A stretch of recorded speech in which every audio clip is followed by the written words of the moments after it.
தம்பி இருப்பா. அதாவது எனக்கு ஒரு சந்தேகம்ப்பா. என்னன்னா பொறுமையா இருங்க. ஏன் இவ்வளவு அவசரம்? என்ன சொல்லுங்க. இப்ப நான் அந்த பாகத்துக்கு ஓடி வந்தேன்ல, அப்ப இந்த மூச்சு அப்படின்றது அதிகமா எடுக்குது. அது ஏன் நம்ம ஓடும் போதோ அல்லது நடக்கும் போதோ நம்ம நார்மலா இருக்கிறத விட அதிகமா நம்ம மூச்சு எடுக்குது? இதை மட்டும் நீ சொல்லிட்டு போயிருப்போம். ஓ அதுவானா, இருங்க நான் உங்களுக்கு கிளியர் பண்றேன். நார்மலா இருக்கிறத விட எதனா ஓடி வரும்போதோ அல்லது நடக்கும்போதோ அதிகமா மூச்சு எடுக்குது. அதனுடைய ரீசன் தானே என்னன்னு தெரிஞ்சுக்கணும். அதாவது நம்ம வேகமா நடக்கும்போதோ வேகமா ஓடி வரும்போதோ அல்லது வேற எதனா வேலையை செய்யும் போதோ நம்ம மசில்ஸ்லாம் வந்து நமக்கு ஹெவியா ஒர்க் பண்ணும். அந்த டைம்ல நமக்கு அதிகமான எனர்ஜி தேவைப்படுது. நம்ம பாடியில எனர்ஜி எப்படி கிடைக்குது? நம்ம பாடியில இருக்கக்கூடிய குளுக்கோஸ் பிரேக் டவுன் ஆகணும். குளுக்கோஸ் எப்படி பிரேக் டவுன் ஆகும்?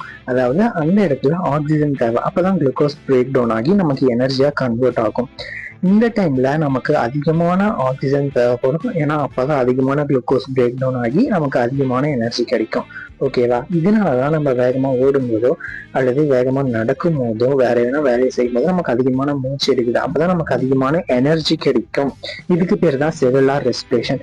அந்த குளுக்கோஸ் வந்து பிரேக் டவுன் ஆகி பிளட்ல வந்து நமக்கு எனர்ஜியா மிக்ஸ் ஆகி நமக்கு அந்த டைம்ல தேவைப்படுற எனர்ஜி நமக்கு கொடுக்குது. அவ்வளவுதானே? இதுதானே? ஓகேவா?